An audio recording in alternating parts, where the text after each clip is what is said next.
କରୁଅଛି। ଆଜି ଏହି ପବିତ୍ର ସୁରଭି 2024 ଅବସରରେ ମୋତେ କିଛି କହିବାକୁ ସୁଯୋଗ ମିଳିଥିବାରୁ ମୁଁ ନିଜକୁ ଧନ୍ୟ ମନେ କରୁଛି। ଆମର ଏହି ପୁଣ୍ୟତେ ଉତ୍କଳ नेक्स्ट में जार डाकिबो अर्पिता କହିଦେବେ ସେ ପାର୍ଟିସିପେଟ୍ କରିବ ଏହାର ଗଭୀର ଉପରେ ପ୍ରାକୃତିକ ସୁଷମା ଖେଳାଉଥିବା ବେଳେ ଏହାର ଅନବଦ୍ୟତା ହୋଇ ରହିଛି।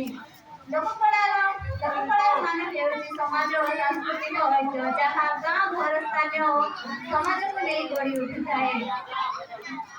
ମୋର ପ୍ରଥମ ଭୂମିକା ହେଉଛି ମୋର ସାଙ୍ଗସାଥୀମାନଙ୍କୁ ମୁଁ ଅନୁରୋଧ କରିବି ଯେ ଲୋକକଳା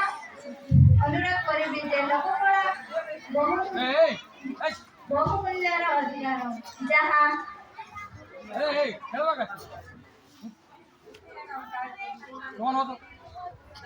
ଯାହା ଯାହା ଆଜିକାଲି ଲୋପ ପାଇବାରେ ଲାଗିଛି।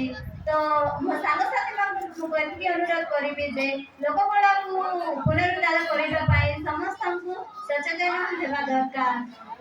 ଦ୍ୱିତୀୟ ଭୂମିକା ହେଉଛି ମୁଁ ମୋର ପରିବାର ଏବଂ ଅନେକଙ୍କୁ ଅନୁରୋଧ କରିବି ଯେ ଲୋକକଳାକୁ ପୁନରୁଦ୍ଧାର କରିବା ପାଇଁ ଚେଷ୍ଟା କରିବେ। ଏତିକି ମୋର ବକ୍ତବ୍ୟ।